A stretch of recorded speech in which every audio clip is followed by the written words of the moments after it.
Hello, everybody, and welcome to the Astrological Weather Report for the December lunar cycle, which begins tomorrow, December 4th, and will extend through January 1st of next year.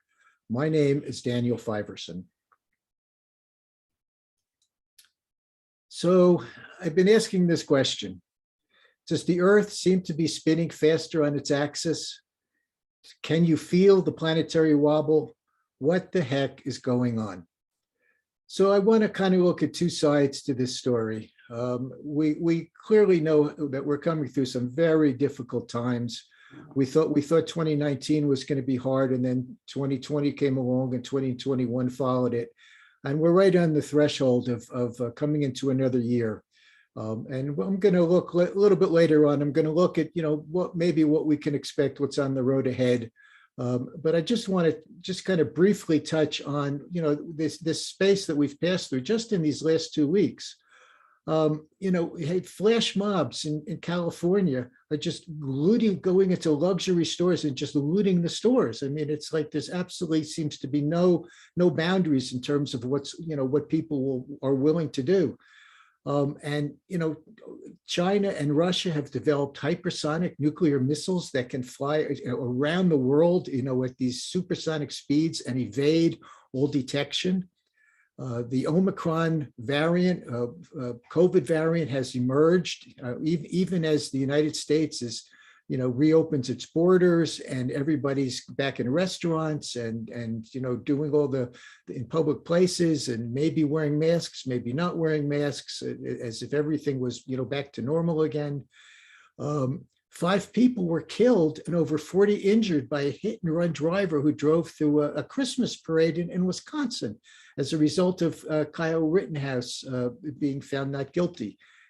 These are certainly some crazy times that we're passing through, and this is just an evidence of just in the last 2 weeks what this eclipse has brought to our doorstep. But there's some good news. It's not all bad. I went to goodnewsnetworks.org. These images and all this news is directly from them. I think it's a good place to go just to kind of catch up, to find a balance in the world, to see that there's still some good things going on. For instance, the jaguars in Mexico are growing in number, okay? And the government saved some rare old growth trees in a British Columbia forest, 10,000 square miles of it, banned it from further logging. And a defense system against giant asteroids in the future is being planned by NASA and SpaceX, launching their first rocket to test this defense system. Up in Canada, again, Toronto is replacing air conditioners with deep lake water to cool hundreds of buildings. And off the Seattle coast, 25 years ago, there were 0 humpback whales, and now there are 500 of them with a record number of calves. And over in England, across the big pond, the River Thames has rebounded with seahorses and seals. So there is good news in the world. It's not all bad. We have to find it, but we have to recognize that we're in a liminal space. We're passing through, this time when the present is just overloaded with the past, and what is our future, and how do we generate the future that we would really like to bring into our reality. So I want to review what's happening for the next 4 weeks. And clearly, I think everybody already knows that this new moon tomorrow ushers in a total solar eclipse at 12 degrees, 22 minutes of Sagittarius.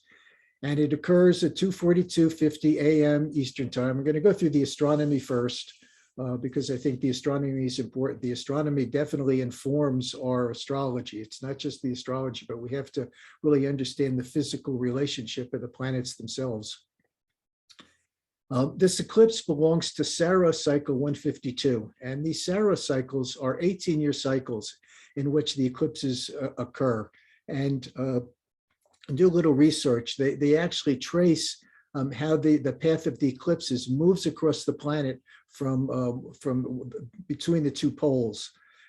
So we're in the midst of this, and this eclipse cycle 152, the last one occurred in 2003. And interestingly enough, in that year, Mark Zuckerberg created the first iteration of Facebook. It was only for Harvard University, but Facebook really came on the planet as a platform when this eclipse occurred. Currently, Facebook is undergoing radical changes again. And the Hubble Space Telescope began to capture deep space imagery of our galaxy. And right now we're paused, for the launch of the James Webb Space Telescope. It's been delayed. The launch is delayed. It was actually supposed to have gone off already, but it's delayed until December 22nd. And it's 100 times more powerful than Hubble. We are going to have a perspective of the universe that is astounding, that we have not occurred, we've never had this experience. And clearly, I suggest that this could also correlate to an expansion in human consciousness as our awareness of the world around us increases. And that's clearly a Sagittarian theme, which I'm going to touch on because this eclipse is in Sagittarius. So we're going to talk about that as well. The eclipse will be total in Antarctica, and it will be visible in South Africa and the Southern Atlantic Ocean. And I guess those people who are down doing research in Antarctica will see it as well, be visible for them. So let's look at the astrology. This charts that I'm going to show you, I like to isolate the planet itself that is that we're talking about to see the influences on it.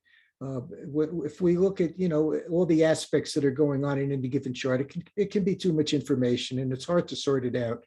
But when a cycle begins for a certain planet, certain group of planets, or a lunation, such as a solar eclipse or even a new moon, it's about the sun and the moon, and the aspects to that sun and moon at that moment of their perfection, when the two of them come together or they oppose each other, really carries an imprint that persists through the entire cycle that began at that moment. So, a solar eclipse in general is an amplified new moon, and they're pressure valves. They release pressures within us that had found no other outlet. Lunar eclipses are emotional releases. Solar eclipses are eclipses of ourself in some way, our self-actualization process. And both of those concepts really refer to the dynamics of the sun and the moon. The moon being our emotional body, and the sun being, how we self-actualize, who we are and who we're becoming. So this solar eclipse really speaks to who we are and who we're becoming to a great degree. It's interesting to note that eclipses carry the imprint of the sign in which the first eclipse of that Saros cycle occurred. And cycle 152 began in 1805 in the sign of Leo. And this current solar eclipse is also in a fire sign. It's in Sagittarius. So there's a direct correlation here that really carries forward. Eclipses are breakdown or breakthrough events. Stuff happens at eclipses, obviously. We all know that. This is kind of old news. But the events can be something that literally collapses, right in front of us, or some great new potential opens for some other great event to occur. And even the breakdowns can be breakthrough events because, there's a law of physics that two things can't exist in the same place at the same time. Something has to go away for something else new to take its place. In fire signs, lunations correlate to how we are self-actualizing. As I said, who we have become and who we are becoming. It's an ongoing process. Every day of our lives is a snapshot, but it's really part of a movie. Just like when we look at a chart, the chart is a snapshot of that moment, but it's just a single point in a much longer cycle because it carries within it what came before, what's present now, and what it holds for the future as well. An eclipse liberates whatever's bottled up inside of us. It just releases it. Like I said, it's a pressure valve. It just opens that valve like a steam valve and lets that pressure out in some way. It can come out proactively or can come out reactively. And a lot of that depends on how we approach it and how we approach our lives in general. It's important to note that at an eclipse, the lunar nodes station retrograde. A lunar eclipse and a solar eclipse, same thing. They're stationed.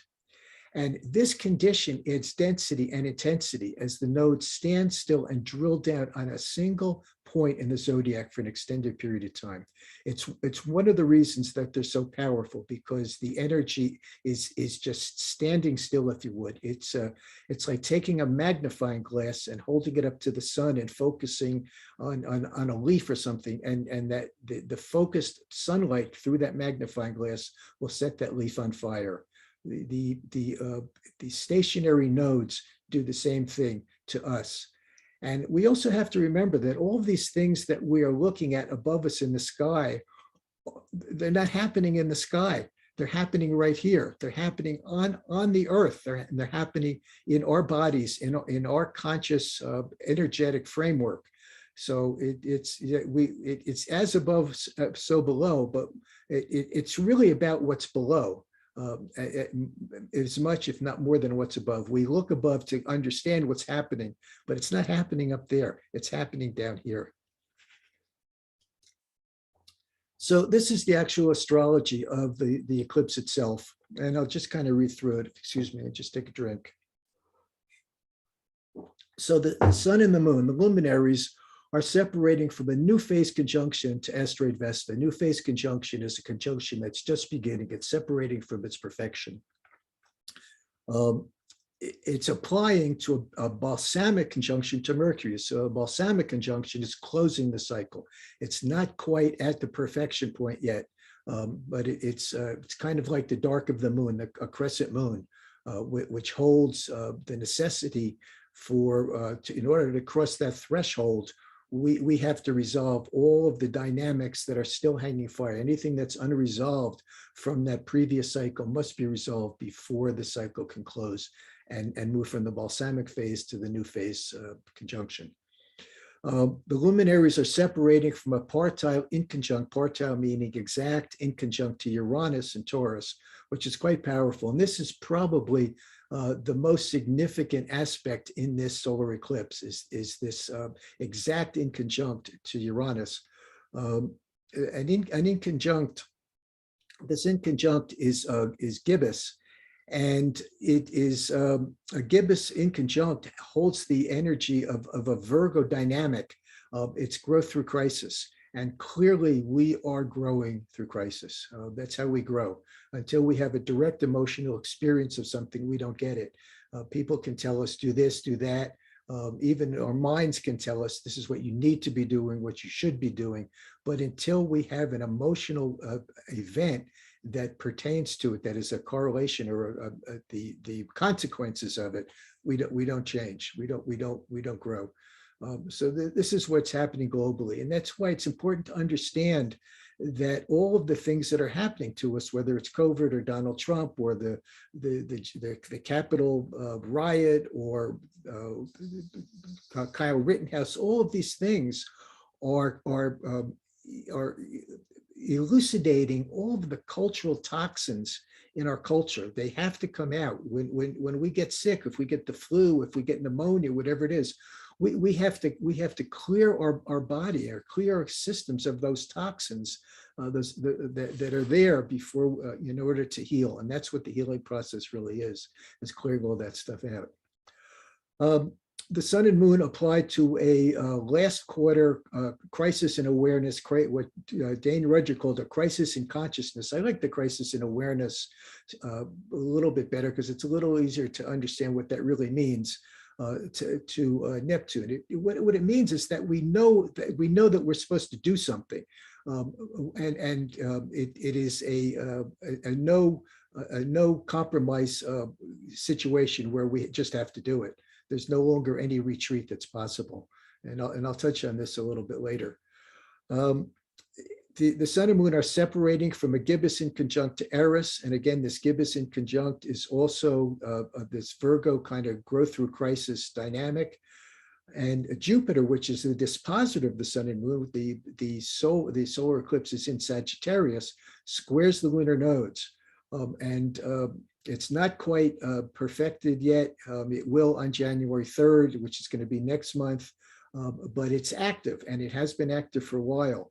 And this again is something that really underscores this eclipse, because this is a skip step, and I'll come back to this a little bit later in the talk.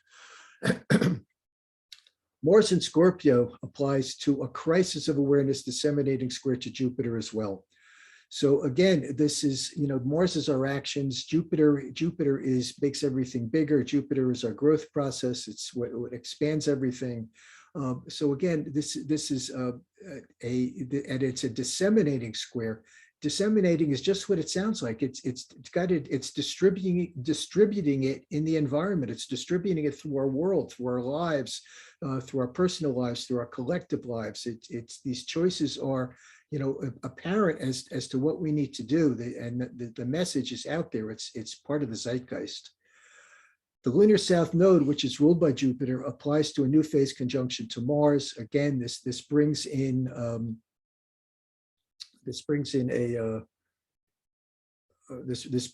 the idea of choices, and brings in the past is brought into the present, and it's a re-examination of the choices that we have made. And Mars also applies to a partile, again, an exact full phase inconjunct to Eris in Aries. So, these inconjuncts, and I'm going to speak to Mars and Eris a little later on when we look at the Mars transits. But again, these are very challenging aspects. And then we have Vesta actually separating from a disseminating sesqui-square to Eris as well. So Vesta is not only conjunct the south node, but it's also in a challenging aspect to Eris. So as the third and final sign of the fire triad, Sagittarius correlates to the archetype of self-realization. We have an ego, we have a personality, and in Sagittarius, that personality weaves itself into the collective. It's no longer just, bottled up in ourselves or maybe in our family or our private lives, where it's now out there in the public. It's now who we are as part of society. And the self begins to see itself as a single point in a much larger holographic universe. This is the real effect of Sagittarius. We realize that we are part of something that's much greater than ourselves. Personality is birthed in Aries, in the first house. We're born at total instinct. We just come into the world, eyes wide open. And it coalesces in Leo, where we actually begin to take, that self-image that we recognize in Cancer, and we begin to project it outward, in Leo as who we are as our personality. But in Sagittarius, as I said, that personality becomes part of the collective. It becomes, it's no longer just our own singular self. It's now a self that's linked to everything around us. Because this is Sagittarius, at this eclipse, the unexpected eccentricity of our world intensifies as individuality seeks authenticity. And this is what we're seeing around us. Just because somebody's individuating and is authenticating themselves, it doesn't mean that that they're going to go up on the mountain and see God. They are unfolding according to their own blueprint. And that blueprint may be, a total different trajectory than our own, often very difficult for us to understand. We can feel increasingly alienated from the time space that we're passing through, like strangers in a strange land. That's very Sagittarian. Sagittarius is the stranger in a strange land. It no longer feels necessarily at home, where it is. There's a restlessness that emerges, a need to explore and discover what's around it. And our collective barriers appear even as personal boundaries dissolve. And this is very apparent. The vaxxers and the anti-vaxxers and the maskers and the no-maskers and the rioters and those people who are compliant because they go with the science.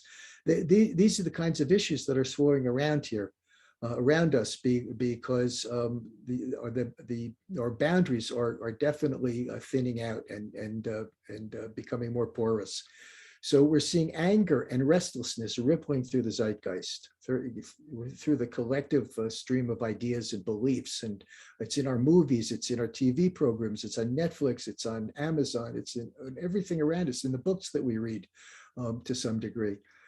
And our personal truths rooted in the past are challenged now for authenticity and veracity. We're being required to really look at the past and how the past has influenced the present, and to find our authenticity and veracity. But again, that has a very personal spin to it.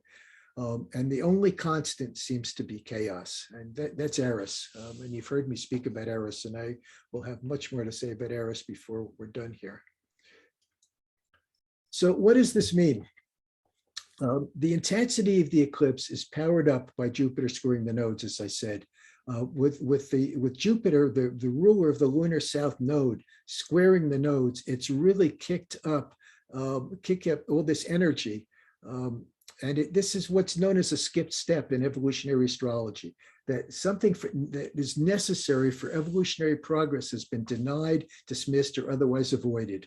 And there's no judgment here. It doesn't necessarily mean that we made a conscious choice to dismiss it. Maybe it was too hard.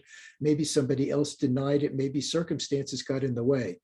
But for whatever reason, that evolutionary issue, that karmic issue, come up for review, and it requires resolution. There's no longer any compromise that's possible. The resolution in a T-square is found in the open arm, and in this case, it's Virgo. It's work on the self, and it's growth through crisis. And this is clearly what we're going through. Whether we want to grow or not, the events that we are navigating through are changing us. And they're changing us for the better, even if we don't know it. When we come out the other end, we will look back at this time and we will say to some version of, thank God that happened, because look how far we've come. The crisis and awareness squares generate messages that point to finding the answers we are seeking within ourselves. Definitely have to look inside. We've had Pallas Athena and Neptune traveling together in the sky. And so we're getting messages. Our inner sense, our intuition is working overtime, but it can be overwhelming. There's no question. Skip steps create a choiceless awareness that closes the door to any further retreat from what must be accomplished. And the chaos and discord serves as the function of disrupting crystallized thinking and beliefs. And this is an Aquarius Capricorn dynamic. Capricorn is an earth sign. It structures things, it crystallizes things, it's aging, it's maturing. As we age, we kind of grow into a certain pattern. We grow into our bodies in a certain way. Our bodies, become shaped by our lifestyle. But Aquarius, Uranus comes along and shakes it all up, disrupts it, interrupts it, so that we can change, so that something else can again take its place. Two things can't exist in the same time and space at the same time. And this loss of normalcy forces us to create a new mental construct of the past, present, and the future. We have to look at the present. We have to look at what's happening now and understand it in terms of what the potentials it really holds, not the pain that it's dealing out to us, not the discomfort, not the lack of normalcy, not the shortages in the supermarket. None of that's important. We have to ask ourselves why these whats are happening. And as we examine the present, we also begin to re-image the past and understand that the challenges and trials and issues that we've had in the past have led to the present and have in one way or another changed us, made us better, hopefully made us grow. And this changes the future as well. I'll come back to this again on the next screen, I believe. So this eclipse occurs in the second decan of Sagittarius. And, as planets move through an archetype, move through a sign, they move degree by degree, and it's a progression. a planet that's in the early degrees of a sign is probably, learning very new to that particular lesson. A planet that is at the end of that sign is probably pretty much cleared through that understanding of that lesson and is beginning to move on to the next lesson, to the next set of dynamics. But in the middle degrees, the energies are freely flowing, they're fully activated, they're fully embedded in whatever that sign is. When we go from Aries to Taurus, in the beginning, we're all Aries, and we get to 28 or 29 degrees, we're almost Taurus, but we've still got a little bit of Aries left. But in the middle, that's pure color. If we were working with a palette of an artist's palette, it would be, red that is moving to orange or magenta. So we're in that process, and that middle decan is very liminal space because we're fully embedded in the sign. But we're beginning to sense, get impressions of the different element that is looming on the horizon. It's most difficult in the fixed signs. In Sagittarius, we're a little bit more adaptable, but in the fixed signs, the 15 degrees of the fixed signs can be very difficult because the resistance is tremendous. It's human nature to want routine, to expect routine, and to retreat when that routine is challenged or begins to fade away. We hold on to what's comfortable, to what's safe, even when we know that it maybe isn't working so well anymore. Even we know that we should change or have to change, we still don't want to.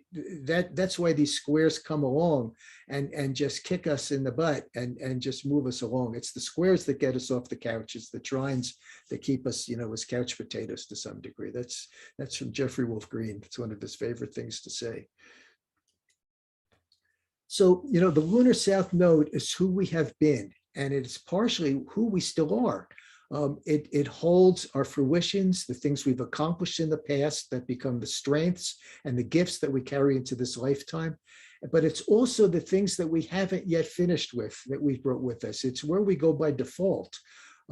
I think Western astrology sometimes likes to suggest that we need to get out of our south node, that we have to become our north node. Well, we can't. The south node is who we've been for lifetimes.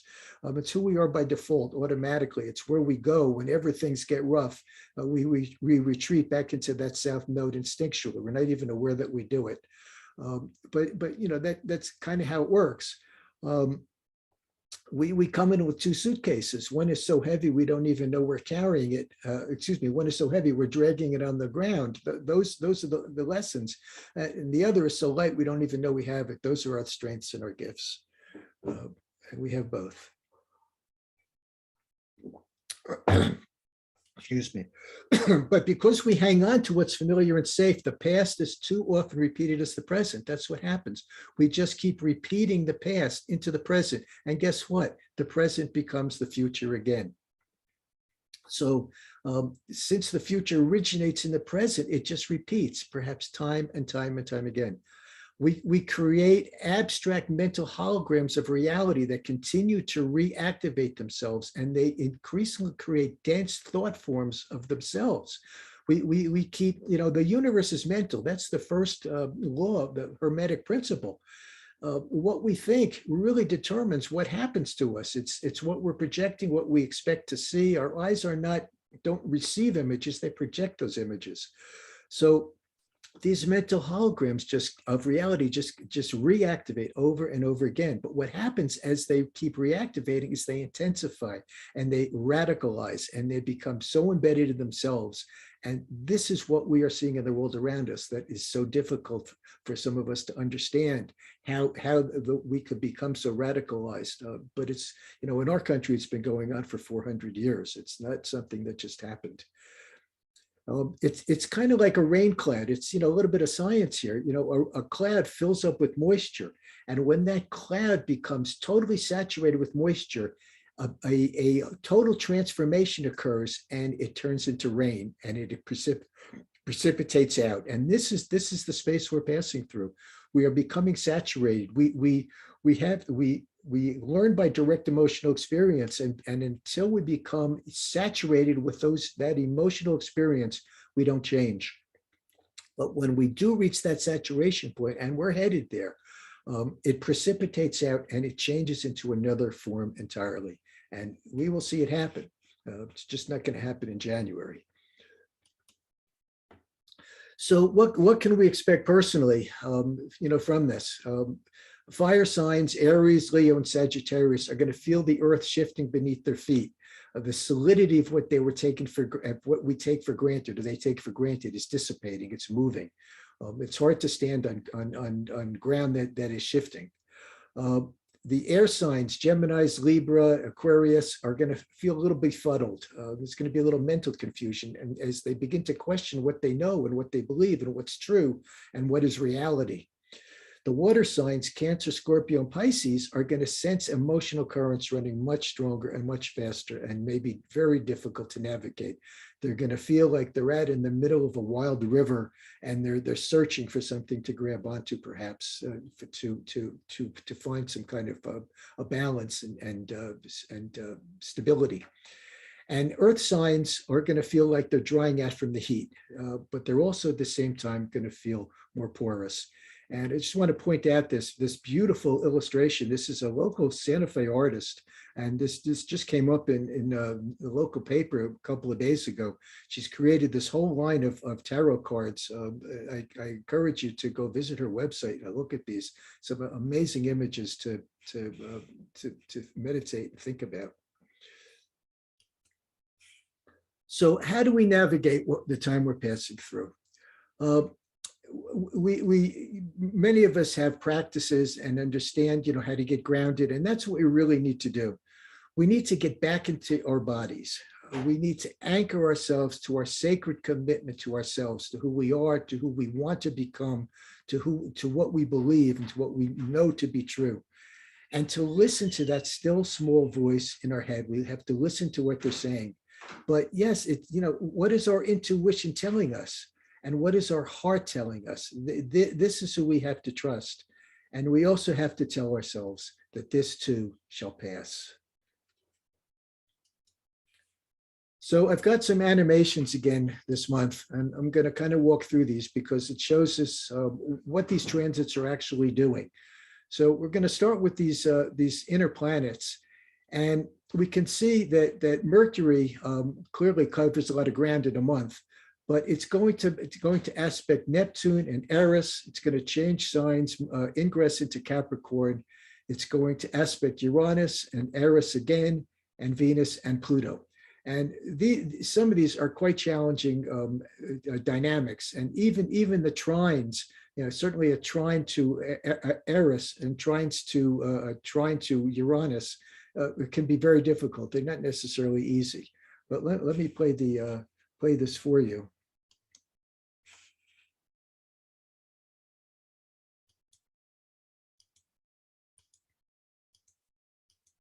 So you see on the 7th, we have Mercury squaring Neptune.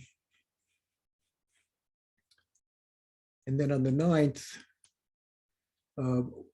Mercury is trining Eris, perfecting to a trine to Eris.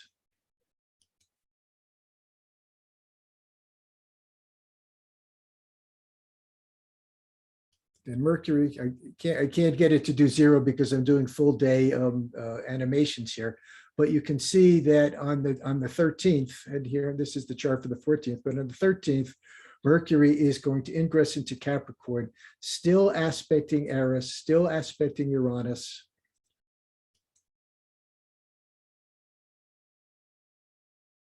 Now we jump ahead to the 20th. And we see a perfection, a trine from Mercury to Uranus. And this can be difficult. This can be a mental overload. This can be not able to sleep. This can be inundated with, right brain, thoughts, things coming out of left field, in machine gun fashion that are hard to deal with. Just because it's a trine doesn't make it, good or easy.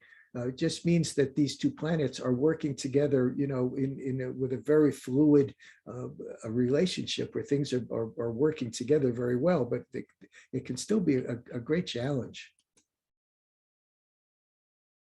And then we get to the 28th.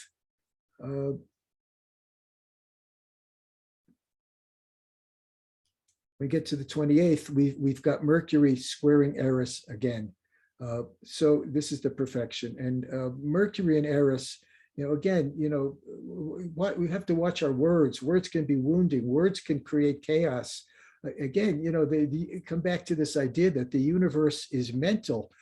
Mercury is our mentation, it's our cognition. And when Eris plays a role, especially in a last quarter square, where there's an awareness of something that has to happen, but yet we haven't done it, there can be a lot of pressures. There can be a lot of challenges. It can be very, very challenging. And if we finish up, we with this stellium of Venus, Mercury, and Pluto all together, especially with Mercury conjunct Pluto. Again, a very difficult. There can be power struggles, arguments, all kinds of things can happen where if we either feel totally self-empowered or perhaps totally disempowered. It's problematic. So as I said, all the Mercury transits are challenging, even the trines. There are no easy combinations between Mercury, Eris, and Uranus. Neptune can bring delusion and confusion. Venus can tend to soften Mercury's tone and seek balance, but Venus is going to move into Capricorn later in this cycle. And actually, it is in Capricorn. Venus in Capricorn, and Mercury in Capricorn, the agenda. Capricorn can be repressive, it can be depressive, it can be suppressive. Again, just because it's a conjunction doesn't mean that everything's going to flow smoothly. And Mercury and Pluto especially are difficult as forces apply to any ongoing agenda. It could be subterfuge, purposeful redirection. If you read the mythology of Mercury, he was quite devious, and he could very glib, pure eternus. He was the eternal child, never grew up. Peter Pan complex. All these things can emerge. Excuse me.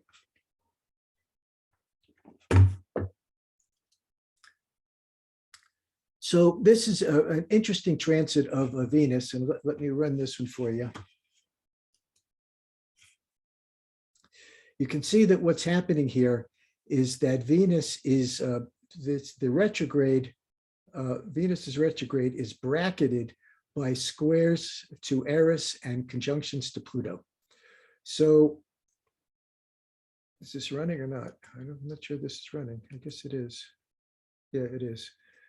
So it's going to be a 1-2 punch here as Venus moves into its retrograde condition and then begins to move backwards. So it's going to repeat both of these aspects over the course of this month. And these are really the basic two aspects that Venus is going to make. Both of them are challenging. And again, Venus in Capricorn might either exert repressive authority or retreat into depression. And relationships can get chaotic, they can get discordant, they can really, kind of go out of control. So, we've got to kind of watch it with our partners, with our friends, with our colleagues. Everybody's, on edge, everybody's a little bit, crazy, everybody maybe is fearful, maybe depressed, maybe just, totally, unable to really cope or, get grounded. So we have to get grounded within ourselves so that we can kind of navigate this and not get sucked into the chaos and discord that may be circling around us. And this dynamic is going to earmark the entire retrograde cycle. Venus will station direct again on January 29th and finally exit its shadow on the 1st of March.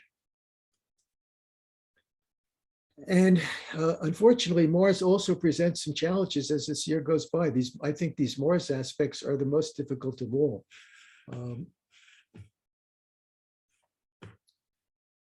We see that actually it begins on go back here, on the 4th, it begins with an exact inconjunct to Eris, and Mars and Eris together. I mean, it's the word that I think I used here is incendiary. Very, very, very powerful combination. Mars is, Aries and Mars together is a lot of fire. And Eris, takes no prisoners, and Mars is impulsive. We can see some, dramatic events occurring there. And then on the 8th,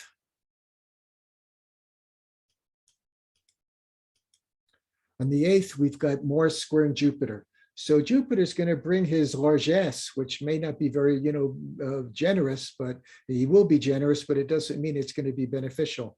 It brings all this to Mars as well, and just enlarges all this impulsiveness and restlessness, especially as Mars moves into Sagittarius on the 13th.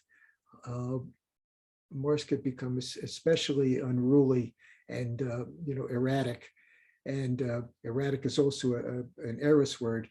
And then on the 15th, we have Mars conjunct the North Node.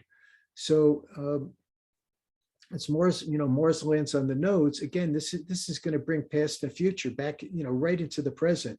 And it could easily stimulate some new choices, going forward, if it's used proactively.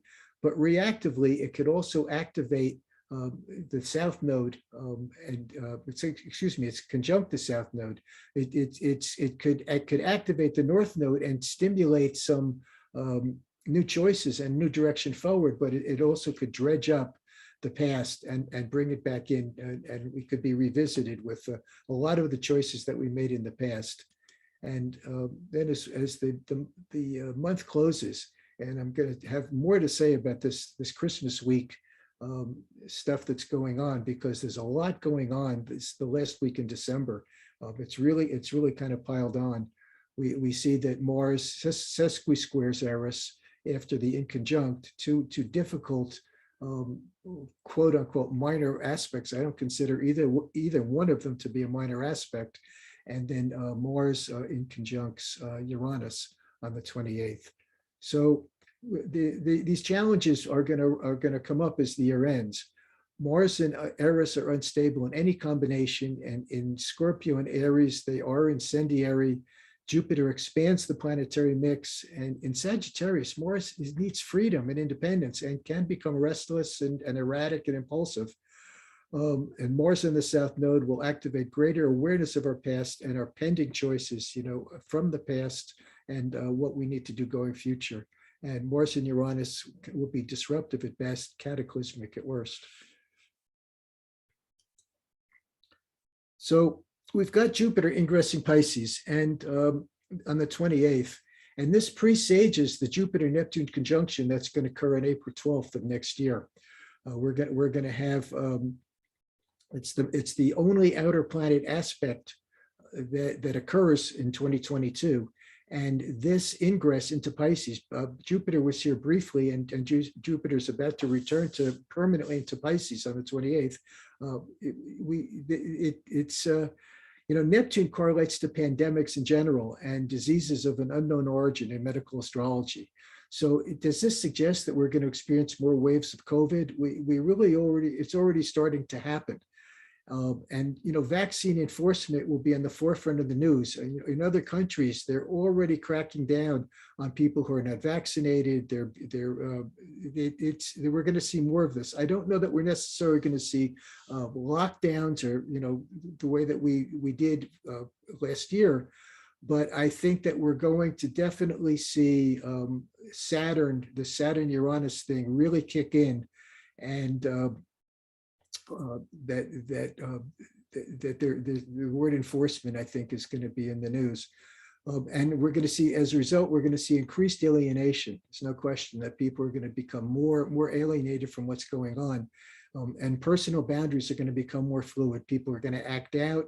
People are going to do things that they might never have done or thought about doing before, but they're just going to act instinctively and responsibly, just like the guy who got in his car and mowed down 40 people in that parade.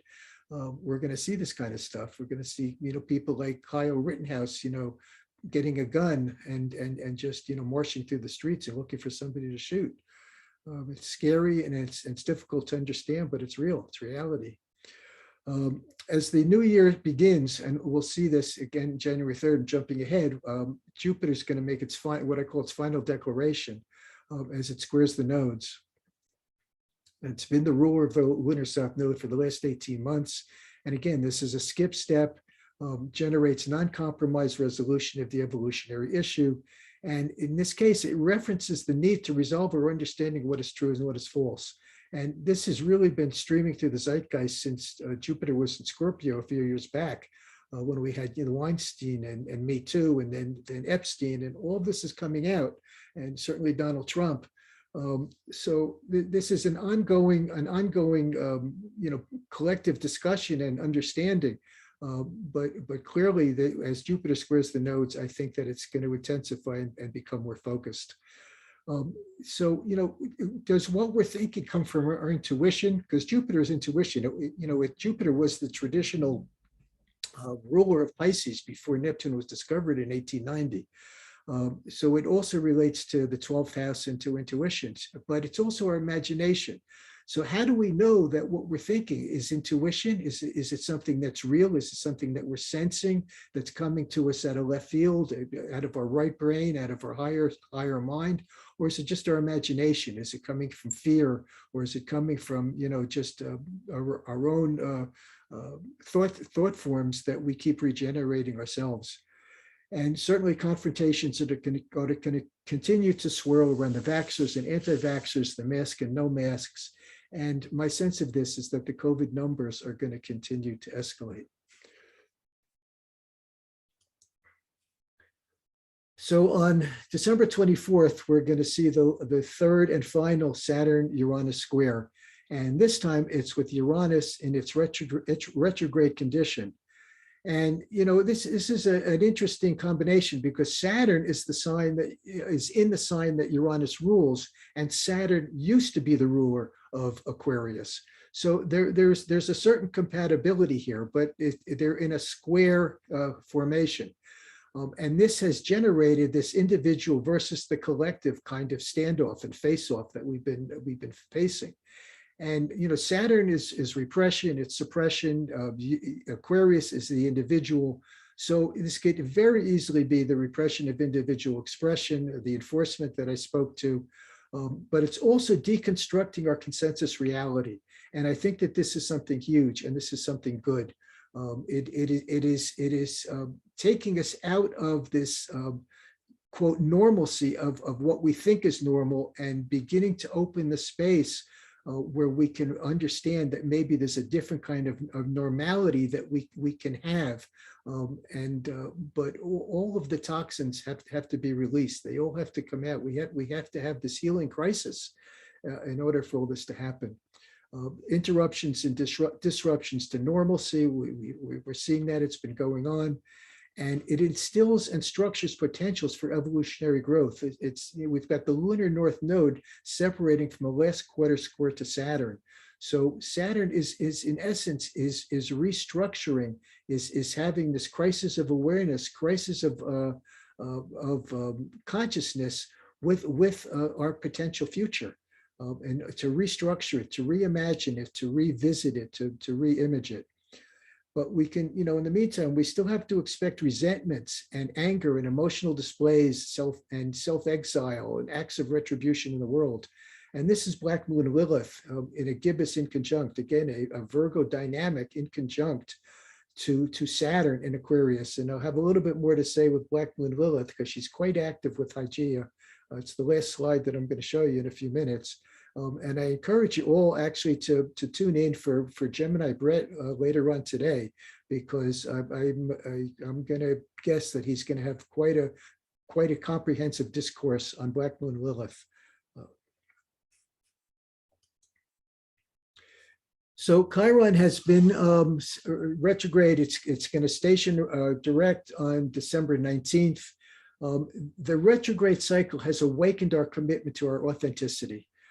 The authenticity emerges as response to old wounds. We've got Mars applying to a trine to Chiron, and the lunar south node separating from a trine to Chiron, and Vesta separating from a trine to Chiron. So These three Sagittarius planets are all aspecting Chiron, again, opening up this discussion within ourselves and in the world around us about truth and falsehood and authenticity.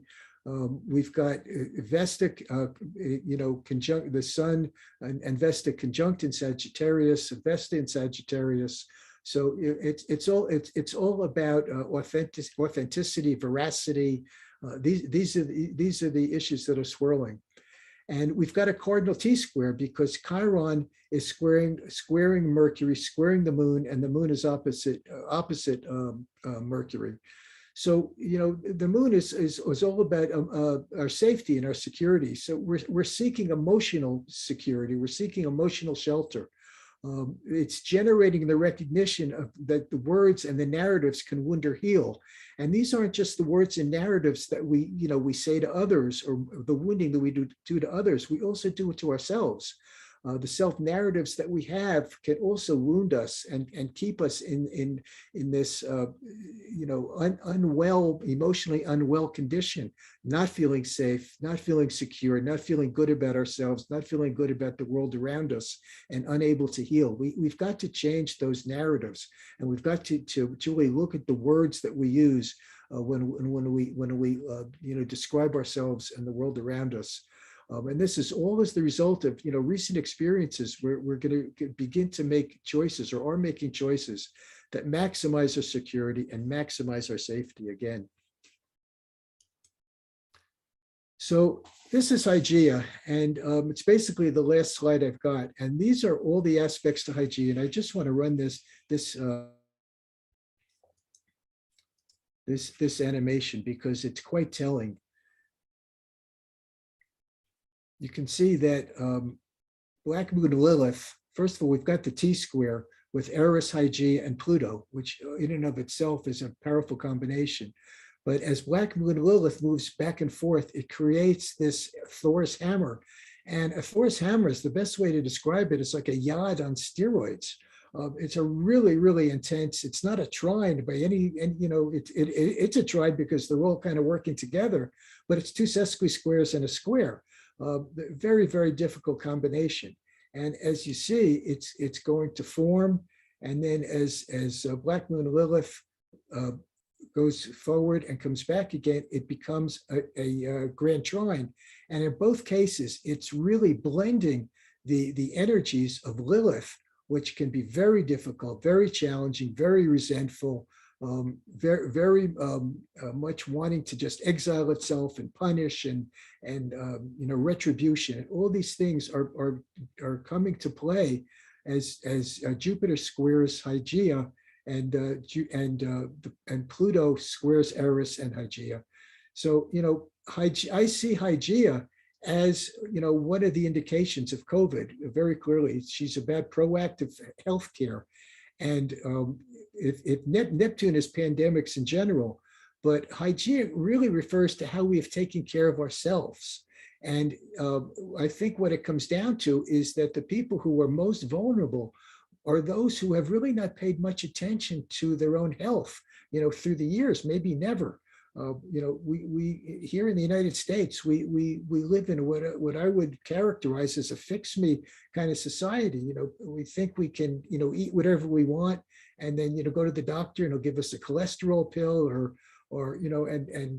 if we don't exercise and our joints begin to wear out, we go in, we just get a joint replacement. Well, we're not parts. That's Newtonian physics. We're Einsteinian physics. We are holistic beings. We're not made up of separate parts. We are a singularity, and you can't just replace a part of us and expect that to heal us.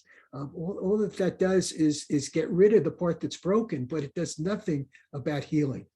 So it's a whole different perspective, and that's what Hygeia is about. And I think that, again, this is one of the major themes of the time that we're passing through, is to recognize that we need to take responsibility for ourselves. Nobody's coming to save us. The Hopis told us that in 2001, if anybody read the message from Orabai. This is what's happening. And this, I think this is a core lesson of the time we're passing through. And it's never too late. The body can heal itself at any age. We could be 70, we could be 80 years old, but if we dedicate ourselves to eating well, to exercising, to, thinking good thoughts, to be finding some emotional center that is healthy. Listen to Bruce Lipton. Bruce Lipton tells us that, that we can actually talk to the cells of our body and heal them, that they are responsive to our thoughts, they are responsive to our emotions. And when what it is, what we think about ourselves and feel about ourselves and believe about ourselves, that becomes the formative dynamic that we're in, and it's really what makes it all happen. We can see here, this T-square with Hygeia, Pluto, and Jupiter and Eris. And then we have the Thor's hammer with Black Moon Lilith, Hygeia, and Pluto. And then an air grand trine again with Black Moon Lilith and Jupiter and Hygeia. These are powerful combinations, but they're all saying that going forward, that our becoming and our growth and the growth factor itself is all dependent on the self-care that we bring to it. And we're going to continue to see this chaos and discord dislodge our normalcy until individually and collectively we begin to get it. This is a printout from SolarFire of the last week of the month. And I just want to, kind of run this past you, and you can kind of study it and see, what's going on here between the 24th and the 28th, just in those 4 days, actually it's the 30th, I guess, those 6 days at the end of the month of these, these squares to, and in conjuncts to Uranus, conjunctions to Pluto, and then all of these Black Moon Lilith and Eris conjunctions. It's very, very powerful. And they're all coming together in the same few days. It's going to be very intense. And in the chart, the Revolutionary War chart for the United States, the third and final Pluto return is on December 25th, Christmas Day. So, fasten your seatbelts, guys. Just a brief look ahead. I want to talk about 2022 just a little bit, just to kind of broach it. I will have a lot more to say about this next year, but just to understand again, the moment we're passing through and what's on the horizon.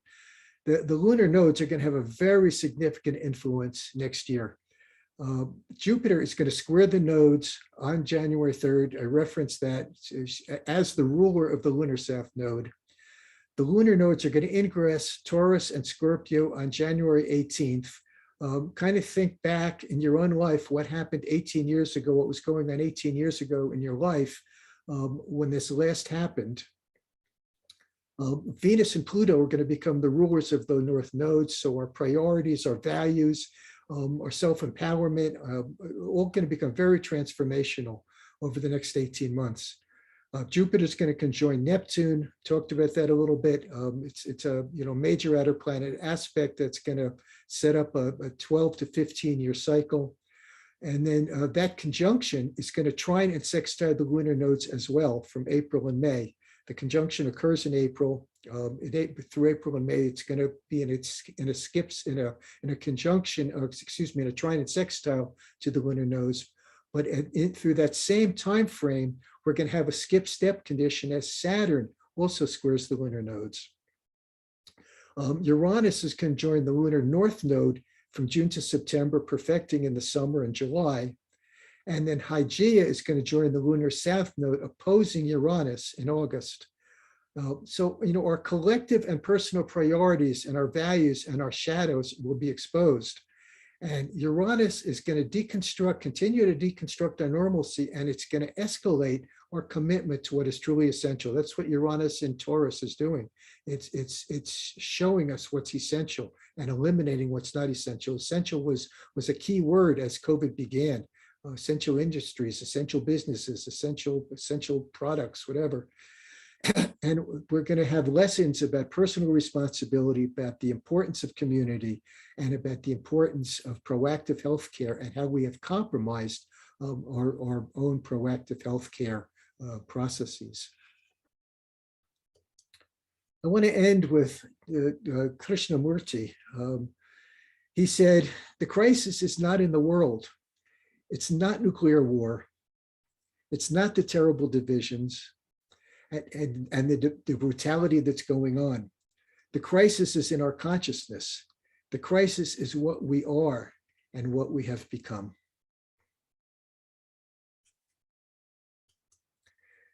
This is how you can stay in touch with me. I do astrology readings, EA readings that tell you why. You already know the what's. EA can tell you why. This is how you can be in touch with me. And this is all the different reports and forecasts that I do over the course of the month.